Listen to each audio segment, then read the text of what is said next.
What up, guys? You see the bags stacked up behind me? That means it's a travel day. And we're going to be hitting the road immediately after this vid. A lot of traveling to do the rest of 2020 into 2021. Lots of states to hit up. And even a couple countries, possibly. But this is usually the time where the pro wrestling world shuts down. The end part of December. And even the audience, the fan base of pro wrestling starts to kind of phone it in. They're doing their own traveling, family stuff. Everybody's pretty much checked out of pro wrestling. And that's because the companies are checking out. The companies are already phoning it in. WWE has been phoning it in the past 10 years. But these shows start to get weaker and weaker as we end 2020. So not much left to talk about on this platform or in general in the pro wrestling community. But there will still be another vid this Monday, the good, the bad, and the ugly of TLC. And stay subbed and notified, because maybe we go live after TLC. I'm not sure. We're going to be out in the world. If there's some solid Wi-Fi or some shit, maybe. You know, if my Monday is too stacked and I can't get a vid out, maybe I'll try to go live Sunday. I've never done that after a pay-per-view. Usually I don't like to do that. I like to let things kind of rest. I like to get an injury report from the superstars. I like to see what news comes out for me. So I think the next morning is always the best time to do a review. But maybe I do that Sunday night. We'll see. But this is not the final vid. But we are closing up shop like the whole wrestling world is coming up this week. So you might see down below, comments are gone. Where's the comments? What happened, BC? Is the tube punishing you? Did they make you kid-friendly? Which means, you know, when you do the, when you make your content for kids as well, they'll take the comments off, I believe. No, it's none of that, guys. The tube is not, well, they don't like me any less than usual. Let's just say that. I mean, they're not fond of BC's content. But no, we're not in any trouble standing-wise with YouTube. I just want to do some personal, I've been wanting to do this for a long time now, some analytics / algorithm testing. And I've been wanting to do this for a while, but I never found the right time. I find that now that I am going to be traveling, I won't be able to look at any comments anyway. So this is the perfect time to do this personal testing. As creators on this platform, anybody will tell you, we kind of have to fend for ourselves when it comes to testing. We can't count on the tube to do it for us. So we kind of have to find what works and what doesn't. That doesn't mean we're going to go without comments going forward. I'm just doing algorithm testing. I want to see different, I just want to do a lot of different forms of testing, man. Analytics and analyzing the algorithm. So this is a personal test that I'm doing. One video only. TLC's Good, the Bad, and the Ugly. We'll be right back to comments, I assure you. This was the perfect time for me because we are going to be traveling and I ain't going to be able to check my phone often at all. So basically 0 comments. So for anybody that says, BC's mean, he doesn't look at his comments, he doesn't care about them. No, that's bullshit. When I'm in a Starbucks line and it's long, I'm looking at comments. 10 to 20 at a time I can knock off. Problem with that is then you get another 30 to 40. So then later in the day, I try to catch up another 10 to 20. But by then there's another 40 or 50. When you make a lot of videos a week, 4 or 5, sometimes 6 videos a week, you get hundreds of comments. Most of the time over 1,000, well over 1,000. So I always look at it like this. You try getting over 1,000 text messages or emails or social media messages, however you get your incoming texts. You try getting over 1,000 extra a week and tell me you're going to read all of them. If you have that kind of time, you got to reprioritize. I'm not one of those people that just spends a third of my day in my phone. So I try to get to a shitload of comments every video, every week. I can't. I'll be the first to admit I can't get to every comment. Absolutely. But I damn well try. But there's this notion that BC just doesn't check at all. He never looks at comments. That's bullshit. I can't get to everyone, but I do try. So that's my point, though. Today I knew I wasn't going to be able to see any, so I said this is the perfect time to do my personal analytics / algorithm testing. The comments will be off for this one video. unless I need to do further testing. But for this vid, they're off, so don't worry. I know I spent 2 minutes on this, but there's still gonna be somebody out there going, what happened to the comments? Why are they off? BC's doing some testing. Relax. It's for one fucking video. And then we're back in business come TLC's The Good, the Bad, and the Ugly review. So thank you for humoring me, guys. Still smash the like. I will still see that. I don't know if that's going to be taken off as well for this video. The likes. But I will still see them. So whether it's shown or not, still smash it, guys. I don't know if that's going to be part of the testing. In the merchandise, I don't know if that's going to be available down below either to buy the new hoodies and the shirts, the BC merch. I don't know what's going to be available down there, guys. I really don't. This is going to be done immediately after this video is filmed, and that's when I'm going to do the testing that I'm going to do, and I don't know exactly what's going to be taken off in the process. So just know that I will see the smashes, guys. Thank you for the hundreds of you that are going to smash that like and support the channel, because that will still be supporting the channel whether you see it or not. Thank you for allowing me that time, because there's going to be people going, what happened to the comments in this video? I am taking them off to do personal algorithm testing and analytics. Thank you. Even though I've said that 20 times, there's still going to be somebody going, what the fuck? What happened, basically? YouTube's punishing ya? Probably, for many things.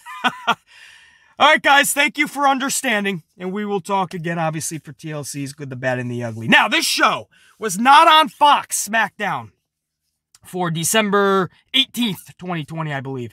This was not on Fox due to a college football game. Thus, it aired on FS1. The show starts with Kevin Owens calling out Roman Reigns. Instead, he gets Paul Heyman on the Tron. Owens tells Heyman to, quote-unquote, shut his stupid face, and, quote-unquote, says if Roman won't come to the ring, he's going to the back for Roman. And that's what Owens does. He leaves the ring, and he starts headed to the back to go get Roman at his locker room, and Paul Heyman in the process. And that's how we go to our first commercial. And exit out of segment 1 into break. I like this because it makes you stick around. I always tell you guys, start your show off with a little bit of a spark. Something to pique our curiosity. It doesn't have to be epic. It can be really simplistic like this. And then throughout the show, you keep going back to that story. And then at the end segment, it's your culminating moment. They did that last night. Hey, they're listening to BC. It's about damn time. And I know they've been listening to BC for a long time now. I know Naomi listens to BC. I know for a fact Corey Graves listens to BC. I know this literally for a fact. Well, it's about time. Start getting this process to the old man. They used to do this back in the day, in the Attitude Era. You start with a spark, you keep going back to a storyline, and then you end it with a culminating moment. Now, was this epic? No, of course not. Was it great? No, of course not. Was it good? Barely. But at least it's a spark to pique your curiosity just a tad. Right? When they went to break, you kind of were like, all right, now I gotta see what happens when Owens finds Roman backstage. So that's what I mean about even just a little bit, it makes you stick around. And several times throughout the night, they went backstage for this storyline. Owens got the raw end of the stick on this deal, but they at least kept going back to it. And when the night ended, it ended with that storyline. That's the formula that makes pro wrestling awesome. At the end of the day, it's still a television show. Well, a TV show has a storyline that you are following the arc throughout the whole half an hour, hour, or 2 hours. If it's like a movie event show, or maybe just a movie in general, you want to follow a storyline arc from top, middle, and bottom. Beginning, middle, and end. They finally did that, man. It's that formula that we need. Not just starting off with some weird promo, and it has nothing to do with the bulk of the show. Or you start off with some fucking matchup that does not get you excited for the rest of the night. At least we go to the first break with Owens saying, hey man, you won't come to the ring, I'm going to go backstage, find you and Paul Heyman. When we come back from break, Owens is at Roman Reigns' locker room. But Roman isn't in the locker room. Instead, Roman's music starts playing. Dead end! Dead end! And Owens is like, really, dude? Sure enough, Roman Reigns hits the ring. Now Owens is the one that's watching from backstage. Roman demands that Owens come to the ring, apologize, and recognize Roman as his tribal chief. Owens obliges, obviously, never one to shy down from a fight, so Owens heads to the ring, but he is ambushed by Jey Uso in apparent setup.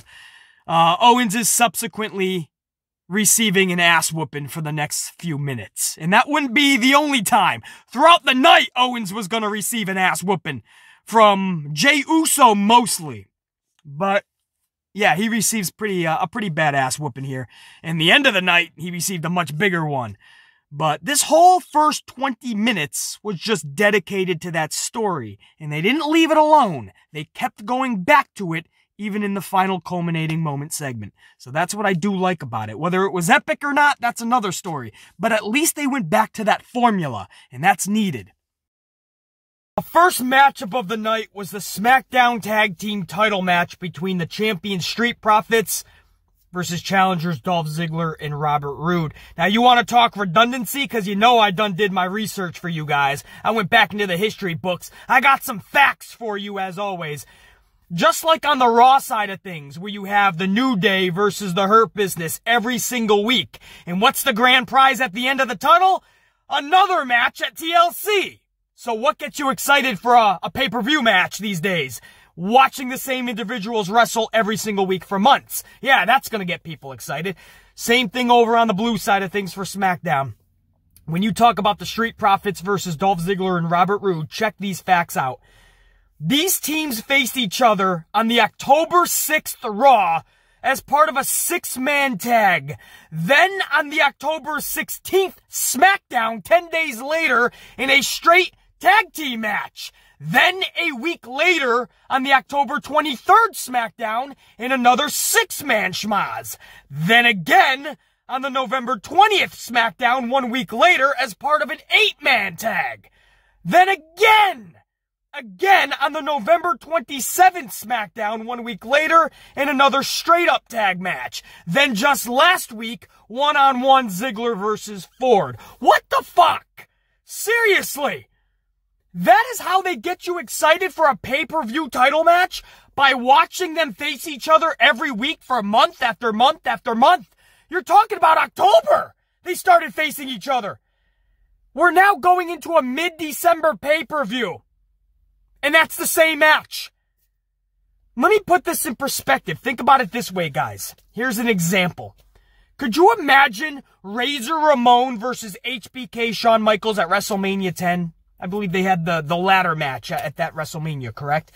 But could you imagine going into that pay-per-view match, having already seen HBK versus Razor Ramon every week for 3 months leading into WrestleMania 10's matchup?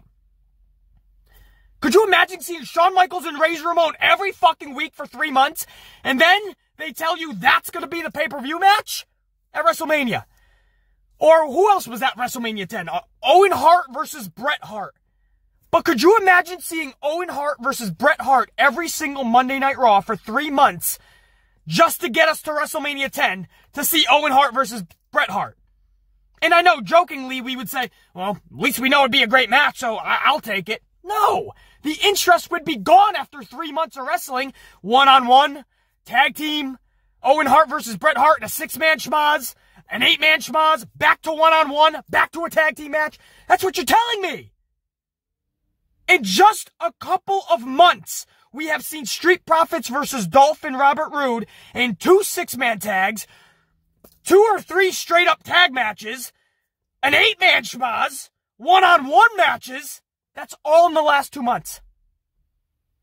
And now, that is our pay-per-view match. Or at least, that was last night's fucking match. We're probably going to get it again at the pay-per-view. And it's probably going to be in the pre-show. The kickoff. Street Profits versus Dolph and Robert Roode. Do not be surprised if this is a match at the pay-per-view. But this is a match we were getting again last night when we already saw it for 2 fucking months. And over on the Raw side of things, That is actually already announced for the pay-per-view. It's the New Day versus the Hurt Business again at TLC. That's official. And we've already seen that for 3 months.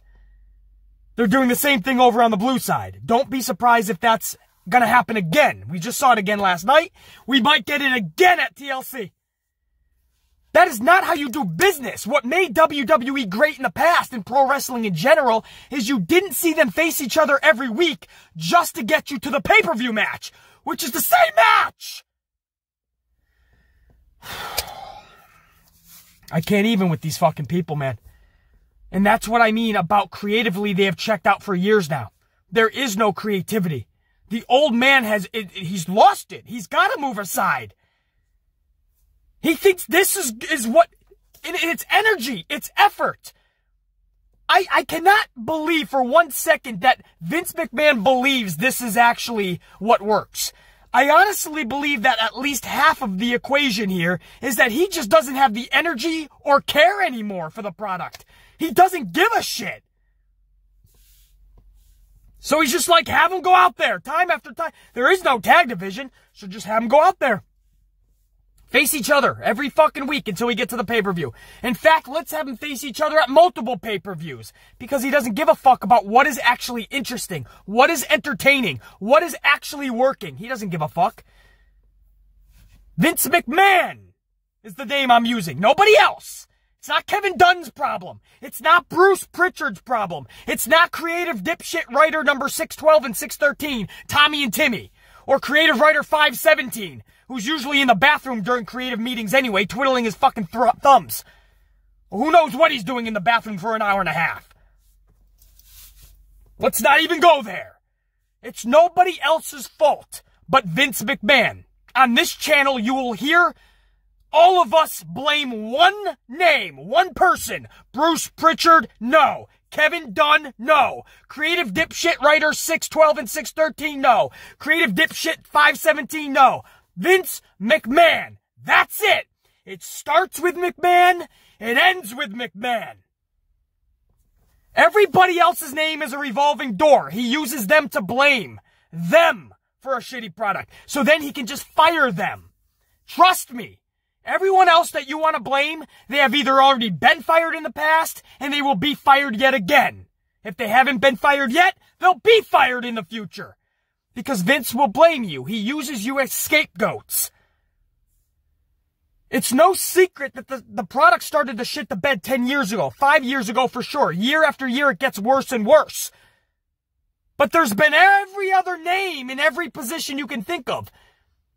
Even corporately, behind the scenes, suits and ties, he is blamed and no longer work for the company.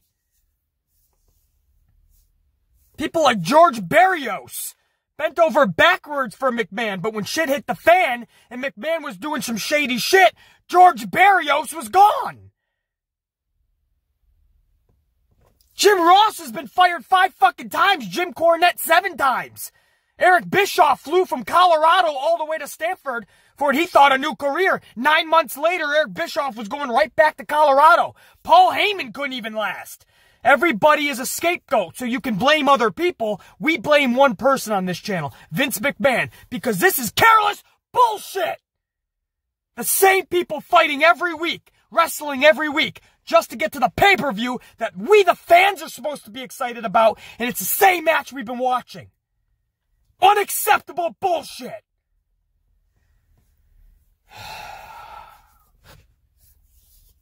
Anyway, this match that we've seen so many times before between Street Profits and Ziggler and Rude, this didn't even go 10 minutes. It's a championship title match. Nope. 10 fucking minutes is asking too much. And it ended in a fucking simplistic, awe-inspiring, ultra-devastating Faroot roll-up. If you don't give a fuck anyway, who cares about the finish? Let's just have Montez Ford roll somebody up. It'll be a fruit roll-up and he'll hold the tights because before, Rude or Ziggler, whoever the fuck got rolled up, they held the tights. So it'll be funny if the face rolls the tights. Yeah, we haven't seen that before in pro wrestling. So we had a fruit roll-up, a little bit of the holding of the tights. Because you can't get your shoulder up just a centimeter if your fucking tights are being held. Finishers are gone. I could not even tell you. Do you guys remember when pro wrestling, the finisher of a pro wrestler used to be special, right? A tombstone, a DDT, a sharpshooter, a super kick. Back in the day, super kick was actually used as a finisher, by the way. These days in pro wrestling, you see a super kick by everybody 17 times in a match. Back in the day, it used to be a finisher. My point is, whether it was a Batista bomb, you always associated a wrestler with a finisher. These days, guys, I'm not even joking. This is not for entertaining purposes, what I'm about to say. At least, if I was to actually think about it, half of the roster, I do not know their finishers. I don't know their finishing move. I don't know what they have as an end move. Back in the day, that was some of the funnest part of a character. If Jake the Snake hit a DDT, you knew it was lights out. If Stone Cold hit a stunner, it's done, dude. Undertaker hit a tombstone. Batista bomb, sharpshooter. Shawn Michaels and his fucking sweet chin music. It doesn't matter. We knew that was it. I don't even know what the finish is for these wrestlers anymore. I don't know their finishers. Because every match, it seems, is ending in a fruit roll-up. Everybody is so 50-50 booked, you hardly ever see finishers anymore. And if you do, they're being kicked out of. I miss when people had finishers and they were hit and they won the match with it. These days, everybody's 50-50 booked. And because of that, in Vince's mind, he wants to try to save the other guy by not having them lose to any finishers. See, they ended with a luck finish. They got rolled up. They just barely squeaked by with a win. So in his mind, the loser doesn't look like too much of a loser, right? Because, oh, you just got me with the roll-up. You couldn't actually beat me fair, though. No, that's pretty fair. You literally got beat by a fruit roll-up. You, as a big dude, a pro wrestler, couldn't get your shoulder a centimeter up. You look like more of a fool, more of a clown, more of a loser by a fruit roll-up than a DDT or a stunner or tapping out by a sharpshooter. I miss finishers. This tag title match ends with another fruit roll-up. That's my spiel. That's my rant on the tag title match. And don't be surprised if you get the same match this Sunday at TLC. Street Profits versus Dolph Ziggler and Robert Roode. And knowing them, they'll put it on the fucking kickoff show. I already said that. What was that? On the other day's live stream. I already told you guys that I thought this match was going to be on the kickoff show. And then we saw it last night. And I still think it could be on the kickoff show. So I'm standing by my words that I put a couple days ago. Because that's how this company thinks. And even if they don't, you ain't getting away from New Day versus Hurt Business, because that is definitely happening Sunday night. Yeah, redundancy at its worst. Backstage, Jey Uso delivers another beating to Kevin Owens at the orders of Roman Reigns. This is what I mean, guys, about keep going back to a storyline. You know, it may not be epic, great, or even that good, but at least they're going back to a storyline. That is what you have to do in a television show. That's what pro wrestling is based on, man. Your one main story. And keep going back to it, man. Keep building on it. So Owens continues to get his ass whooped backstage. Next, to end our number one, was Ruby Riot and Liv Morgan, who had a pretty bad match last week. They were not on the same page. I've never seen Ruby and Liv Morgan that bad, actually. Last week's match was just not good, man. Who was that with? Natty and, was that Billie Kay too? I think that was actually Billie Kay. Well, either way, Billie Kay was in this match. Her tag team partner was Tamina Snuka. Tamina. Now, if you are going to break up Billie Kay and Peyton Royce, at least have something. This is what this company does. They break you up and then they don't know what the fuck they're doing with you.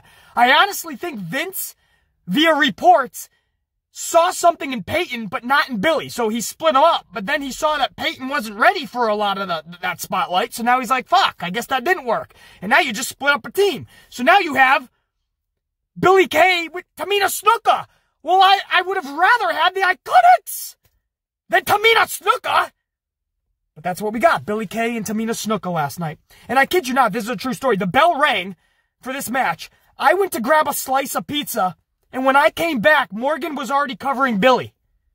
What the fuck? I honestly think when the show is being written, he's like, oh, we need 90 seconds. We have a 90-second filler here. What about Ruby and Liv? Are they still with us? Yes, Vince, they're still on your show.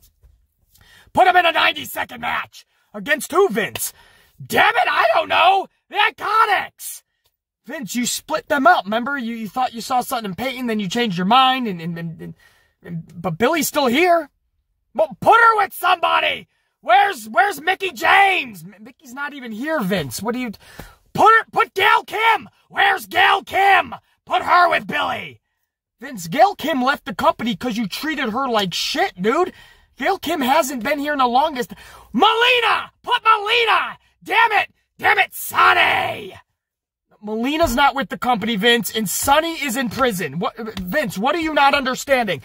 Do you want a list of the... How do you not know who's with you, Vince? What about Tamina? Tamina! Damn it, Tamina! Okay, we can do Tamina, Vince, but do you really want Tamina? I mean, nobody cares about her. I care about... She's gonna do great! Well, we'll never know. 90 seconds later, it was fucking over. Billy Kay's getting pinned. Sorry, I don't know what... I just went in left field with a hockey stick, man. I start doing the Vince, and I enter a whole new fucking stratosphere. So, yeah, man, that was a true story. I went to grab a slice of pizza. I came back. This match was over, so there's not much more I can critique about it. It probably ended in a fruit roll-up. Who knows? Who gives a fuck? I wouldn't doubt it if it was some stupid ending. But, Morgan, yeah, Morgan got the pin. I don't know. They have nothing. But Liv Morgan is now just a little sister of Ruby Riot. Look at how she was dressed and everything. Liv Morgan is now Ruby Riot negative 2.0. It's like a mini Ruby now. I saw so much potential in Liv Morgan. I really did. It is sad to see what they've done with her. She started going to school for a real estate license. Thank goodness, man. 2 thumbs up for Liv Morgan. Because I don't know if, or at least if you're going to be in this business, man, I don't know if this is the company for you. I probably would say that about every fucking wrestler on that roster. I don't know if this is the company for you. Because how do you not see more in Liv Morgan, man? They have no direction at all for this girl. They split up the Riot Squad not long ago. Then they do something stupid with Liv Morgan as an individual. Then she's gone for months. When she comes back, she's repackaged in some Les storyline with Lana. That falls by the wayside. Then they throw the Riot Squad back together. This is just the last year of booking for Ruby. I'm sorry, for Liv Morgan. I guess you could say Ruby too. I can't even with this fucking company. Now we go into hour number 2. Carmella starts us off with a damn good promo on Sasha Banks. Well, from what I remember anyway. I mean, my focus was on many other things at the time because Mella was out there making jaws drop. I mean, her legs, sultry smooth. I mean, just glistening. I mean, I knew Mella was hot, but I didn't know she was that hot, man. I know she had legs for days, but I didn't know how many days. Mella was out there looking like... Let that find peace. Mella was on point last night, man. There's no... And then Sasha Banks hits the ring looking like a sexy piece of fuck, yeah? And then the two start brawling, and all I'm seeing is a lot of legs, and I'm loving it, man. I'm seeing fucking, what's her... Carmella and Sasha, and they're rolling around, and there's all this skin, and I'm just like, this is great. I don't know if this is a pro wrestling match anymore, but whatever this is... I'm in! I was loving this for many reasons. Mella ends up in the Banks statement, but Mella's gopher pulls Sasha Banks off of her. So then Sasha smacks the taste out of this young man's mouth. And I'm saying straight up, Sasha didn't pull that smack. Sasha didn't pull any of it. She laid into this dude and smacked the yellow off this dude's teeth. Sasha let him have it. But then Mella cracks another bottle of the bubbly over Sasha's back. This was a very well done segment, again, for many reasons. Both of them were so damn sexy, but Mella hit a solid promo. Sasha brought that viciousness and that seriousness, like, bitch, you cracked a bottle of bubbly over me last week. I'm coming for that ass. But then Carmella got the upper hand when it was all said and done, thanks to the gopher. And Mella legit looked pissed. Like, because Sasha beforehand threw, like, champagne into Mella's hair and face. So Mella looked absolutely pissed, too. when she cracked the next bottle over Sasha's back. All of it was actually done pretty damn good. I always said, man, when Mella came back, man, just do something with, I don't want just another part of the Blonde Bombshell Brigade. Make sure that you give her an attitude, man. Give her some realism. You know, if she's a bad guy, make people actually not stand her. For a reason. Not just because it's Mella again. Here comes another fucking blonde. Vince is doing it again. Mella ain't got no fucking talent. She ain't gonna be able to put on a 15-minute classic, right? These are things you hear in the community. Make people not like her for a wrestling reason. Because she's got that tood. And by the way, I didn't mind that match just last week with Carmella. Was it last week? What was Mella having, man? Was it Mella? Who the fuck did Mella? Hold on, we'll be here another fucking hour. Was it Carmella versus Sasha? Yeah, I think they had that match before the pay-per-view. Unlike the tag team division where we see it every fucking week. They did it that week to set it up. I actually didn't mind that, man. It actually showed Carmella does have some skill in that ring. But the new attitude even more so is, yeah, that's fucking, that's good to see, man. I love when characters evolve. I love when people that the community shit on, and to be real with you, justifyingly so.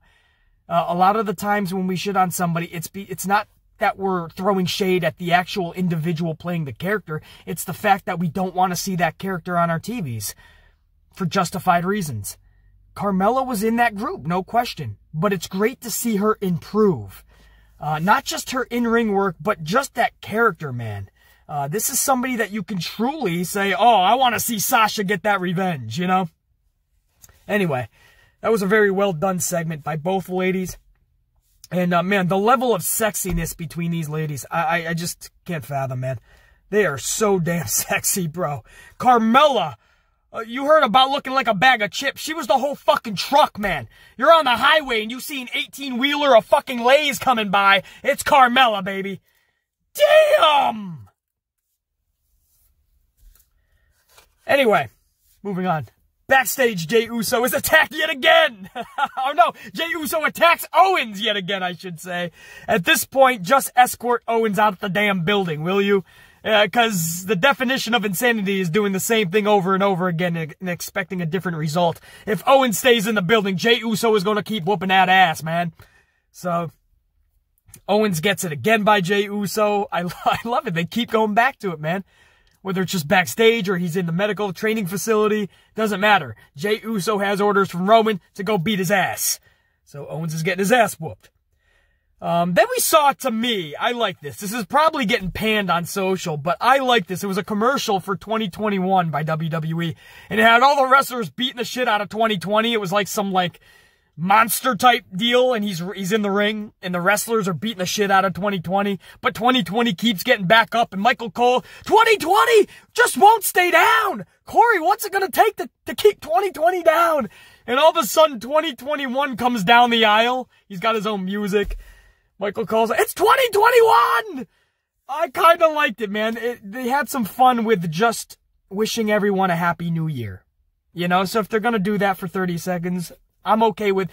Listen, there was more creativity in that damn 30-second spot for 2021's arrival than anything WWE has done in the past 5 fucking years. That didn't involve Bray Wyatt.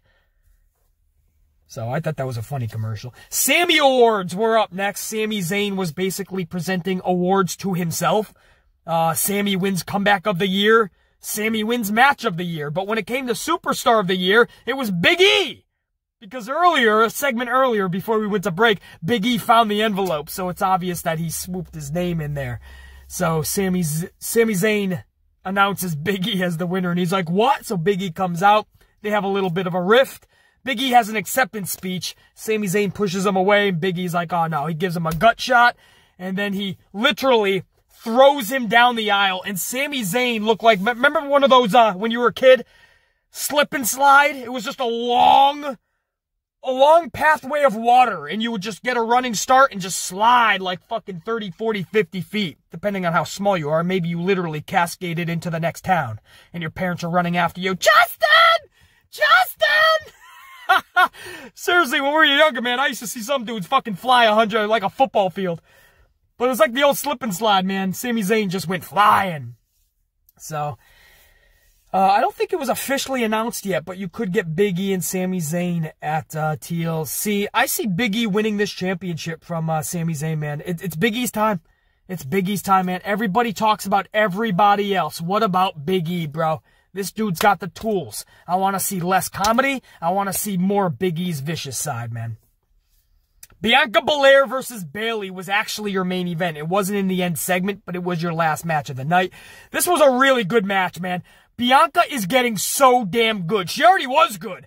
But you see her now, man, and it's just like she is coming into her own fucking with a whole nother level of confidence. And she may have taken over Naomi as most athletic in the company. Charlotte has always been really athletic. It's been Charlotte and Naomi for most athletic. I think Bianca Belair has just beat them both. I mean, you see some of the shit she's doing in that ring, man. She can do it all. I love my girl Naomi.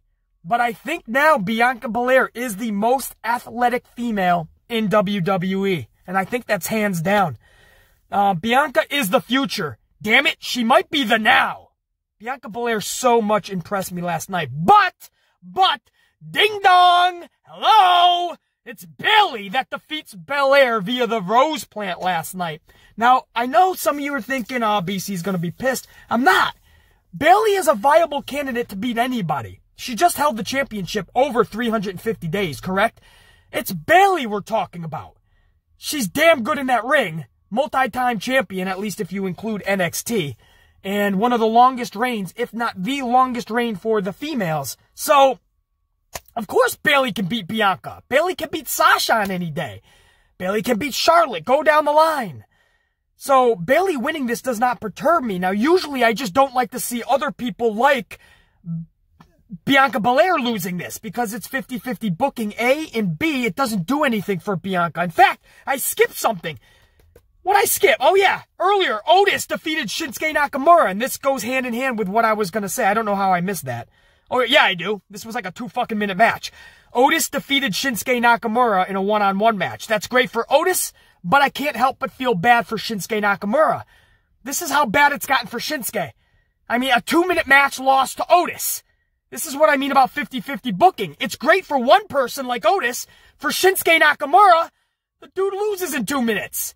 They got nothing. Vince sees nothing in Shinsuke. At one point, Shinsuke was one of the best wrestlers in the world. That's truth. That's facts. Now, he's an afterthought. People don't even give a fuck about Shinsuke. At this point, he might as well follow Kairi Sane right back to Japan, and he'll find much more success. And that's sad to say, because I love Shinsuke.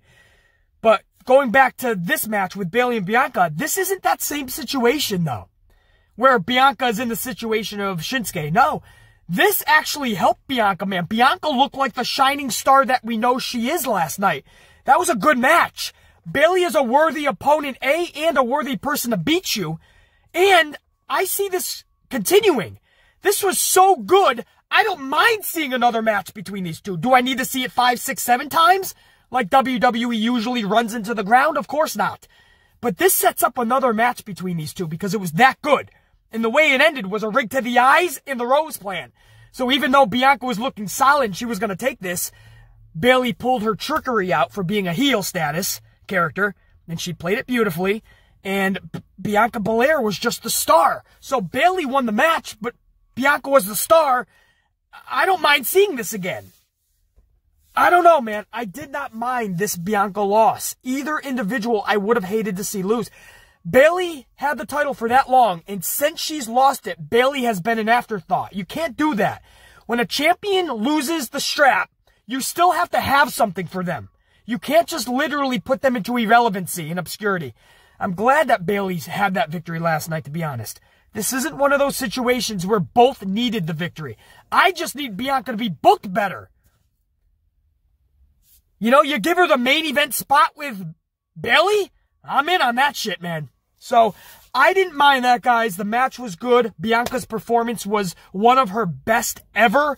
And it's good to see Bayley not totally lost in the shuffle since she lost the championship. So that's my spiel on that.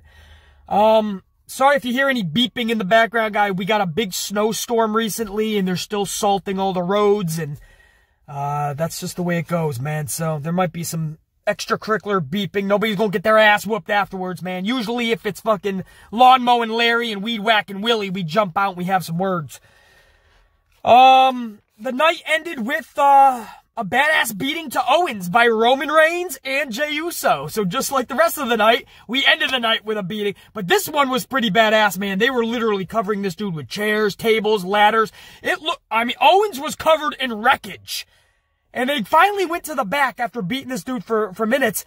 And as they get to the back, Caleb Braxton goes to interview Roman. But on the screen, you see Owens crawling out of the wreckage and rubble. And he grabs himself, he sets up a chair, and he can barely fight, can't even stand, so he sits on the chair, and he's leaned over, he's got a mic, and he's like, Roman, I'll still see you at TLC. I'm gonna take the title, or I'm gonna die trying, or some shit, he says. So I like that, man. That was pretty cool, actually, because I'm actually looking at Roman in the interview, and I see on the side that Owens is actually, like, coming out of the wreckage. So I did like that to end the night. And again, I just love the fact that the whole story was told throughout the night, something we don't see usually. And that was SmackDown. So not a horrible show, finally. You know, we'll take that for the end of the... You see Raw and you see SmackDown, it was leaps and bounds better, at least. And this was a show that wasn't even on Fox. It was on FS1. Was it an epic show? Was it great? Was it even good? Yeah, no, barely. But, hey, man, a decent show nonetheless, man. Better than what we've been seeing. And I saw some good performances last night. So we'll see what TLC has in store for us tomorrow night. And maybe I can go live. It's possible. Stay subbed and notified, obviously, and you guys know if I do go live. If not, then we'll do the video maybe, I'm hoping, on Monday. But TLC and comments and all right? So thank you guys for, I understand the comments had to be taken off in this video. But sometimes as creators, we have to do individual testing, and I have to test the algorithm and some analytical shit. So it's business. So I had to take the comments off. But thank you for smashing that like, man, whether you can see it or not. I'm feeling the love for sure. And we'll talk for TLC coming up, man. The good, the bad, and the ugly. TLC's tomorrow night. You may not have known that, but it is. We got to hit the road. A lot of traveling to do. Check you later.